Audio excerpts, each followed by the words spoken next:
बिस्मिल्लाहिर्रहमानिर्रहीम। अस्सलाम वालेकुम स्टूडेंट्स, मैं ज़फ़र अली शाह आपका केमिस्ट्री टीचर एक नए टॉपिक के साथ हाजिर हूँ। स्टूडेंट्स, लास्ट लेक्चर में हमने ग्रुप फर्स्ट और ग्रुप सेकंड ए एलिमेंट्स की नाइट्रेट्स और कार्बोनेट्स की थर्मल स्टेबिलिटी को डिस्कस किया था। ठीक है स्टूडेंट्स, आज उसी टॉपिक को हम थोड़ा सा और डिटेल के साथ पढ़ेंगे कि स्टेबिलिटी डाउन द ग्रुप कम होगी, ज़्यादा होगी। फर्स्ट और सेकंड ग्रुप को हम कंपेयर करेंगे और उसका रीज़न इंशाल्लाह एक्सप्लेन होगा। स्टूडेंट्स, स्टार्ट ले लेते हैं। टॉपिक आज हमारा है thermal stability of hydrogen carbonates. Students, ये याद रखें कि जो डिस्कशन, जो रीज़न आज डिस्कस होगा वो रीज़न तीनों आयंस पर अप्लाई होगा, कार्बोनेट्स पर, हाइड्रोजन कार्बोनेट्स पर और नाइट्रेट्स पर। ठीक है स्टूडेंट्स, आगे जाके हम जब ट्रेंड को एक्सप्लेन करने की कोशिश करेंगे, स्टेबिलिटी कम क्यों है, ज़्यादा क्यों है, वहाँ पर हम as an example carbonate ion लेंगे। क्यों? क्योंकि वो समझने में आसान है। एक्सप्लेनेशन बाकी दोनों आयंस पर भी अप्लाई होगी। वही कार्बोनेट आयन के बारे में है कि इसको हम या तो हाइड्रोजन कार्बोनेट कह सकते हैं या बाइकार्बोनेट आयन भी कह सकते हैं। इसको bicarbonate ion is an intermediate form in the deprotonation of carbonic acid. मतलब यह है कि कार्बोनिक एसिड का केमिकल फार्मूला आपके सामने है स्टूडेंट्स। This is H2CO3। ये जब आयोनाइज हो जाता है तो हमें HCO3 नेगेटिव आयन देगा। ठीक है स्टूडेंट्स, कार्बोनिक एसिड जब आयोनाइज हो जाता है तो ये हमें HCO3 नेगेटिव आयन देगा, जिसको हम बाइकार्बोनेट आयन या हाइड्रोजन कार्बोनेट कहते हैं। जब वो डीप्रोटोनेट होगा, डीप्रोटोनेशन का मतलब ये है कि वो प्रोटॉन लूज करे। प्रोटोनेशन का मतलब है कि प्रोटॉन एक्सेप्ट करे, डीप्रोटोनेशन का मतलब है कि प्रोटॉन लूज करे। सॉल्युबिलिटी इसकी, दिस इज वाटर सॉल्युबल और conjugate base of carbonic acid है, जिसकी वजाहत हो गई। स्टूडेंट्स, ट्रेंड देखते हैं कि ग्रुप फर्स्ट और ग्रुप सेकंड का क्या ट्रेंड है जब इनके हाइड्रोजन कार्बोनेट्स को या बाइकार्बोनेट्स को हम हीट दे देते हैं। Group 2A hydrogen carbonates such as calcium hydrogen carbonate या कैल्शियम बाइकार्बोनेट। ठीक है स्टूडेंट्स, कैल्शियम पर डबल पॉजिटिव चार्ज है, बाइकार्बोनेट आयन पर सिंगल नेगेटिव चार्ज है, तो दो बाइकार्बोनेट्स आयंस जो होंगे बॉन्ड बनाएंगे सिंगल कैल्शियम आयन के साथ। Are so unstable that exist in solution. मतलब ये है कि ग्रुप 2 के जो हाइड्रोजन कार्बोनेट्स हैं ये इतने अनस्टेबल है कि ये सिर्फ सोल्यूशन में एग्जिस्ट करेंगे, जैसे calcium hydrogen carbonate.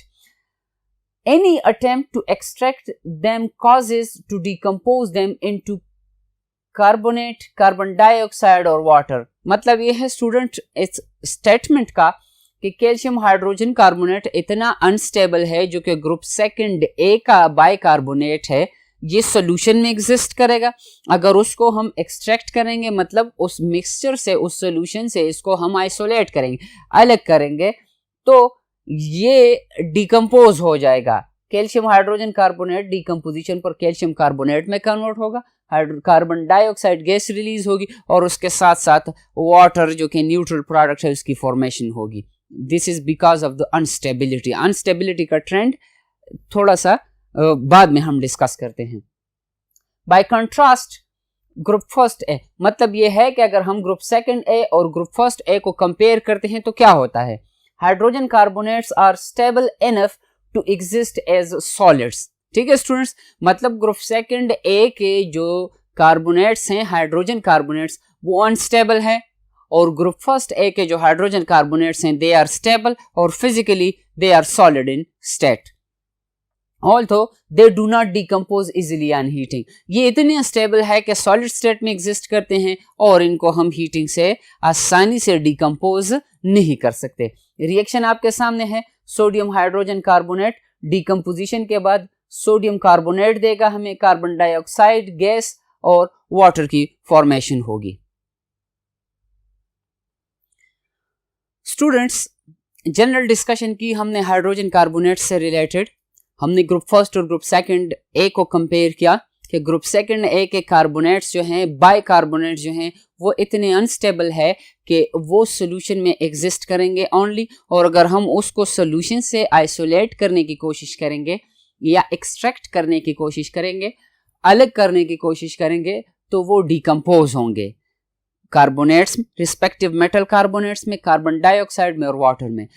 On the other hand जब हम ग्रुप फर्स्ट ए की बात करते हैं तो ग्रुप फर्स्ट ए के जो कार्बोनेट्स हैं वो स्टेबल है, सॉलिड स्टेट में अवेलेबल है और इतने स्टेबल है कि नॉर्मल हीटिंग से वो डिकम्पोज नहीं होंगे। अब हम ट्रेंड को एक्सप्लेन करते हैं। स्टूडेंट्स, यहाँ पर हमने एक्सप्लेनेशन के लिए कार्बोनेट आयन को एज एन एग्जाम्पल कंसिडर किया है, लेकिन जो एक्सप्लेनेशन, जो रीजन कार्बोनेट आयन के लिए है वही रीजन हाइड्रोजन कार्बोनेट के लिए भी है और वही रीजन नाइट्रेट्स के लिए भी है।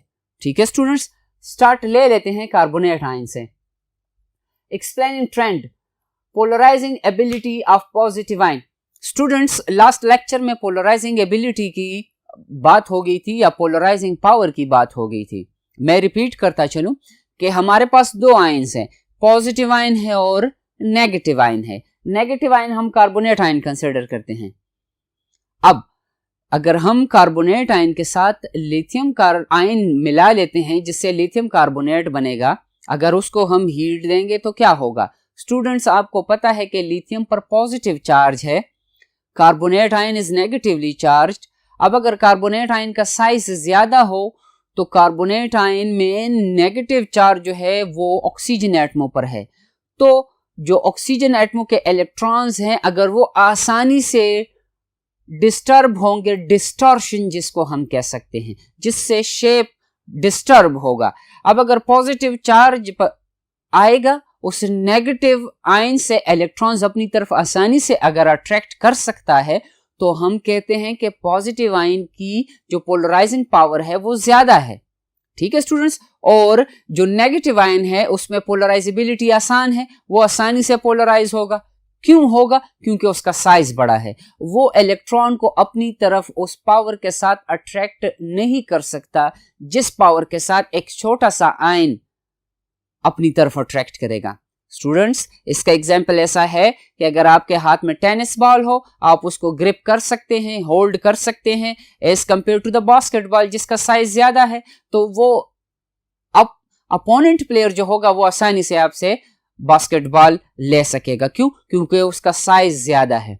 इसी तरह अगर आयन का साइज ज्यादा हो तो जो उसका अपोनेंट पॉजिटिव आयन होगा वो उससे इलेक्ट्रॉन या उससे जो नेगेटिव चार्ज है वो अपनी तरफ आसानी से अट्रैक्ट कर सकेगा। पोलराइजिंग पावर का ये मतलब है। ठीक है students, polarising power, polarising ability या पोलराइजेबिलिटी किस वक्त ज्यादा होगी? उस वक्त small positive ion has a large amount of charge packed into a small volume of space. मतलब ये है कि पॉजिटिव आयन है हमारे पास, अब अगर उस आयन का साइज कम हो, इसका मतलब यह है कि per unit volume positive charge density ज्यादा है। ठीक है स्टूडेंट्स, तो फर्स्ट स्टेटमेंट का जो पोर्शन मैंने रीड किया उसका ये मतलब है कि अगर आयन का साइज कम हो और उस पर पॉजिटिव चार्ज ज्यादा हो तो क्या होगा? A large amount of charge packed into a small volume of space. This is especially true when charge is greater than 1+.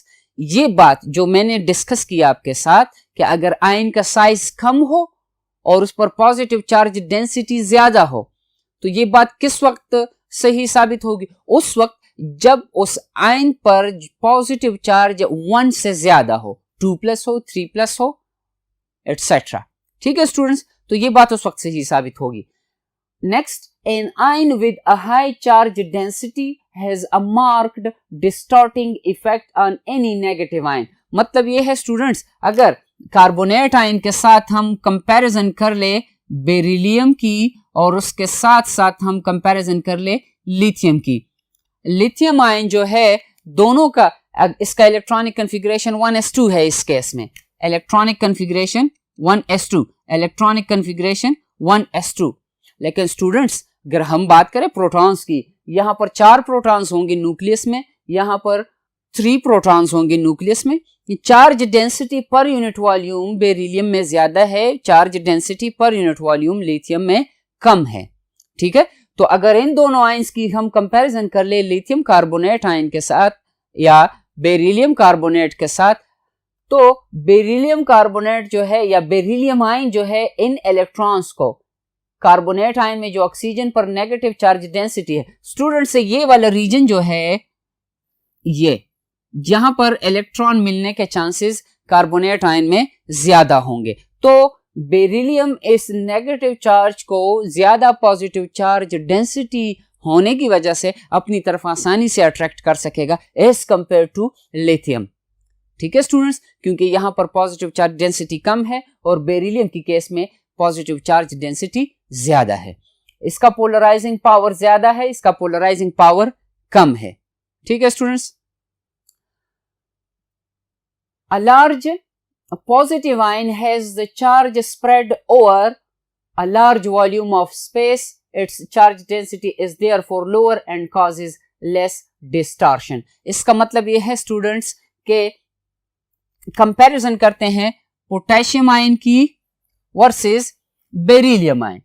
Beryllium ion में beryllium is composed of single shell. In this case potassium is composed of 3 shells. इसका मतलब यह है कि potassium का size ज्यादा होगा और बेरिलियम का साइज कम होगा। तो जो पॉजिटिव चार्ज डेंसिटी है, पॉजिटिव चार्ज डेंसिटी बेरिलियम पर ज्यादा होगी और पोटेशियम पर कम होगी। अगर हम एक और एग्जांपल कंसिडर कर लें इसके साथ कैल्शियम आयन की, एग्जांपल यहां पर बेस्ट एक्सप्लेन होगा। कैल्शियम का एटॉमिक नंबर है 20 स्टूडेंट्स, पोटेशियम का एटॉमिक नंबर है 19। इसमें भी 4 शेल्स हैं और इसमें भी 4 शेल्स हैं। कब? जब ये न्यूट्रल होगा। जब ये ऑक्सीडाइज हो जाएंगे, पोटेशियम पॉजिटिव में आ जाएगा 3 शेल्स, कैल्शियम डबल पॉजिटिव में आ जाएगा, तब भी 3 शेल्स होंगे। दोनों में 3 शेल्स हैं, लेकिन रेडियस किसका कम होगा? आयोनिक रेडियस कैल्शियम का। क्यों? इसलिए क्योंकि यहां पर 20 प्रोटॉन्स मौजूद हैं, यहां पर 19 प्रोटॉन्स मौजूद हैं। न्यूक्लियर अट्रैक्शन यहां पर ज्यादा होगी, न्यूक्लियर अट्रैक्शन पोटेशियम की केस में कम होगी। Charge density per unit volume calcium की केस में ज्यादा है, charge density per unit volume potassium की केस में कम है। तो जब पोटेशियम कार्बोनेट आयन को डिस्टॉर्ट करेगा, डिस्टॉर्शन का मतलब यह है कि उससे अपनी तरफ इलेक्ट्रॉन को अट्रैक्ट करेगा, ये इतनी आसानी के साथ नहीं कर सकेगा जिस आसानी के साथ कैल्शियम आयन करेगा। ठीक है स्टूडेंट्स, तो कार्बोनेट आयन का स्ट्रक्चर आपके सामने है और एक्सपेरिमेंट्स से अगर हम देखें, जनरली आप ऑब्जर्व करें, ये ऑक्सीजन दोनों सिंगली बॉन्डेड है, ये वाला ऑक्सीजन डबली बॉन्डेड है। होना तो ये चाहिए था कि ये बॉन्ड अलग होता और ये डिफरेंट होते, लेकिन एक्सपेरिमेंटली जब देखा गया तो तीनों बॉन्ड्स सेम थे। तो हम कह सकते हैं कि कार्बोनेट आयन्स रेजोनेंसली स्टेबलाइज्ड है। रेजोनेंस प्रोसेस ऑर्गेनिक में इंशाल्लाह आप लोग सीख जाएंगे। फर्स्ट ईयर में आपने सीखा था रेजोनेंस प्रोसेस को, कि जब हम किसी सिंगल मॉलिक्यूल के स्ट्रक्चर को मोर देन 2 स्ट्रक्चर से रिप्रेजेंट करते हैं, उसको हम रेजोनेंस प्रोसेस कहते हैं। तो कार्बोनेट आयन जब रेजोनेंस स्टेबलाइज्ड होगा तो वो इस फॉर्म में होगा स्टूडेंट्स। ठीक है, इलेक्ट्रॉन मिलने के चांसेस ऑक्सीजन एटम पर ज्यादा होंगे as compare to carbon atom. ठीक है स्टूडेंट्स, अब हम मूव करते हैं कि ये कैसे ये डिकम्पोज होगा उस प्रोसेस की तरफ। स्टूडेंट्स, हमने डिस्कशन की पोलराइजिंग पावर की, पोलराइजेबिलिटी की, उसके साथ हमने पहले बेरिलियम और लिथियम को कंपेयर किया, उसके बाद हमने कंपेयर किया पोटेशियम और कैल्शियम आयन को। अब हम देखते हैं कि हीटिंग के दौरान वो क्या होता है, कौन सा प्रोसेस होता है जिससे ये कार्बोनेट्स कार्बन डाइऑक्साइड में और रिस्पेक्टिव मेटल ऑक्साइड में कन्वर्ट हो जाते हैं। स्टूडेंट्स, आपके सामने कार्बोनेट आयन है, ब्लू कलर में आप देख सकते हैं, और जिसमें एक ऑक्सीजन पर डबल नेगेटिव चार्ज शो किया गया है। ये आपकी समझ के लिए शो किया गया है। डबल ऑक्सीजन पर डबल नेगेटिव चार्ज का मतलब ये है कि जो पॉजिटिव आयन आया है ग्रुप सेकंड का, बेरिलियम कंसिडर कर लें, बेरिलियम का जो डबल पॉजिटिव चार्ज है उसने कार्बोनेट आयन के इलेक्ट्रॉन्स को अपनी तरफ अट्रैक्ट किया हुआ है। ठीक है, पोलराइजिंग पावर इसका ज्यादा है, कार्बोनेट आयन की पोलराइजेबिलिटी ज्यादा है क्योंकि साइज उसका बड़ा है, बेरिलियम का साइज कम है, तो उसने आसानी के साथ अपनी तरफ इलेक्ट्रॉन्स को अट्रैक्ट किया है। होगा क्या, ये वाला साइड जो है कार्बन, ऑक्सीजन और ऑक्सीजन, इसके सामने लिखा गया है कि this end of ion is on its way to breaking away and becoming carbon dioxide. मतलब यह है कि बेरिलियम की पोलराइजिंग पावर ज्यादा होने की वजह से कार्बोनेट आयन का एक oxygen in the form of oxide ion beryllium ने अपनी तरफ अट्रैक्ट किया है, वो उस कार्बोनेट आयन से oxygen in the form of O2 negative detach हो जाएगा और कार्बोनेट आयन जो है वो कार्बन डाइऑक्साइड में कन्वर्ट हो जाएगा। ठीक है स्टूडेंट्स, ये वाला पोर्शन डबल नेगेटिव आयन जो है, oxygen on its way to become oxide ion O double negative, और 2+ किसको रिप्रेजेंट कर रहे हैं, ये double negative sorry, delocalised electrons are pulled toward positive ion. Positive ion ने अपनी तरफ वो डीलोकलाइज्ड इलेक्ट्रॉन जो है वो अट्रैक्ट किए हैं। स्टूडेंट्स, हमारे पास दो किस्म के बॉन्ड्स होते हैं, डीलोकलाइज्ड बॉन्ड और लोकलाइज्ड बॉन्ड, या delocalised electron and delocalised electrons. वो बॉन्ड जो सिर्फ दो एटमों के दरमियान होगा, अपनी पोजीशन चेंज नहीं कर सकता, मतलब सिग्मा बॉन्ड हम कह सकते हैं यहाँ पर, तो उसको हम लोकलाइज्ड बॉन्ड, और जो इलेक्ट्रॉन्स होंगे उनको हम लोकलाइज्ड इलेक्ट्रॉन कहेंगे। लेकिन रेजोनेंस में हम कहते हैं कि जो p ऑर्बिटल्स जिन्होंने पाई बॉन्डिंग की है वो अपनी पोजीशंस चेंज करते जाते हैं। थ्योरेटिकल एक्सप्लेनेशन है रेजोनेंस में। उन इलेक्ट्रॉन्स को हम डीलोकलाइज्ड इलेक्ट्रॉन कहते हैं, जो कि एक जगह तक महदूद नहीं होते, एक एटम तक महदूद नहीं होते। तो इस पॉजिटिव आयन ने अपनी तरफ उन डीलोकलाइज्ड इलेक्ट्रॉन को अट्रैक्ट किया है, जिससे ये delocalised electron in the form of oxide ion detach हो जाएंगे। तो रिस्पेक्टिवली हमारे पास प्रोडक्ट बनेगा क्या, कार्बन डाइऑक्साइड और उस मेटल का ऑक्साइड बन जाएगा। If this system is heated, carbon dioxide breaks free leaving metal oxide. Amount of heat depends on how polarised the ion is. मतलब यह है स्टूडेंट्स, ट्रेंड की तरफ आते हैं। अगर हम लिथियम और बेरिलियम की कंपैरिजन कर लें तो लिथियम कार्बोनेट के लिए ज्यादा हीट रिक्वायर्ड होगा, बेरिलियम कार्बोनेट के लिए कम हीट रिक्वायर्ड होगा। क्यों? क्योंकि बेरिलियम पोलराइजेबिलिटी ज्यादा क्रिएट करेगा, बेरिलियम ज्यादा पोलराइज करेगा उसको, लिथियम कम पोलराइज करेगा, और वजाहत चार्ज डेंसिटी पोलराइजिंग पावर के साथ साथ हो गई। ठीक है, तो बेरिलियम कार्बोनेट को डिकम्पोज करने के लिए कम हीट और लिथियम कार्बोनेट को डिकम्पोज करने के लिए ज्यादा हीट रिक्वायर्ड होगी। Highly polarized, less heat is required than if it is only slightly polarized. Beryllium ज्यादा पोलराइज करेगा और लिथियम कम पोलराइज करेगा। तो लिथियम की केस में ज्यादा हीट और बेरिलियम की केस में कम हीट रिक्वायर्ड है। If the positive ion has 1+, the polarizing power is lessened. जैसे मैंने बात की कि अगर लिथियम आयन 1+ है, बेरिलियम 2+ है, तो पोलराइजिंग पावर 1+ का कम है, इसलिए लिथियम की केस में फिर ज्यादा टेम्परेचर या ज्यादा एनर्जी रिक्वायर्ड होगी, thermal energy. That is why group first A compounds are more thermally stable than the group 2। अब हम कंपैरिजन की तरफ आते हैं कि ग्रुप फर्स्ट के जो कार्बोनेट्स हैं, हाइड्रोजन कार्बोनेट्स हैं और नाइट्रेट्स हैं, they are thermally more stable than the group second. क्यों?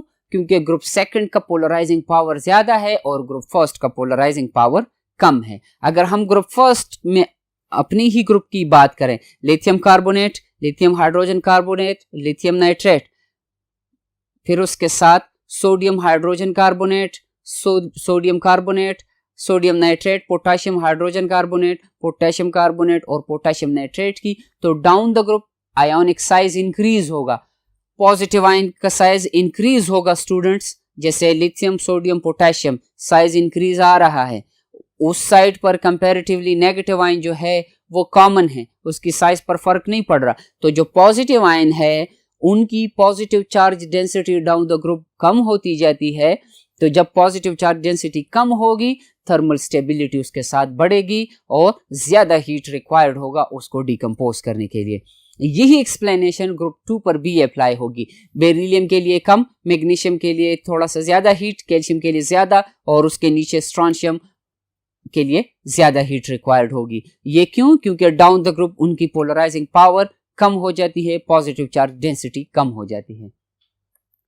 Smaller size, high charge density, greater the effect on carbonate ion. इसकी वजाहत हो गई कि अगर पॉजिटिव चार्ज की साइज कम हो, चार्ज डेंसिटी ज्यादा हो, तो फिर उसको कम हीट चाहिए ताकि वो डिकम्पोज हो सके। स्टूडेंट्स, इस टॉपिक में हमने ग्रुप फर्स्ट ए के कार्बोनेट्स की, हाइड्रोजन कार्बोनेट्स की और नाइट्रेट्स की कंपैरिजन की ग्रुप सेकंड ए के कार्बोनेट्स के साथ, हाइड्रोजन कार्बोनेट्स के साथ और नाइट्रेट्स के साथ। ठीक है स्टूडेंट्स, दोनों के लिए सेम रीजन एक्सप्लेन किया गया, कंपैरिजन भी किया गया कि कौन सा स्टेबल है, कौन सा ग्रुप अनस्टेबल है, फिर हमने down the group trend discuss किया। स्टूडेंट्स, ग्रुप फर्स्ट ए और सेकंड ए की कंपैरिजन की गई, जिसका हमने ये खुलासा या नतीजा निकाले, या हम कह सकते हैं कि कंक्लूसिवली अगर हम बात करें, group first A carbonates, hydrogen carbonates and nitrates are more thermally stable than the group 2। क्यों? क्योंकि ग्रुप फर्स्ट की चार्ज डेंसिटी कम है, ग्रुप 2 की चार्ज डेंसिटी ज्यादा है, पोलराइजिंग पावर ग्रुप 2 का ज्यादा है, पोलराइजिंग पावर ग्रुप फर्स्ट का कम है। ठीक है स्टूडेंट्स, इंशाल्लाह जब नेक्स्ट लेक्चर में हम हाजिर होंगे एक नए टॉपिक के साथ, एक नई डिस्कशन होगी। तब तक के लिए अल्लाह हाफिज।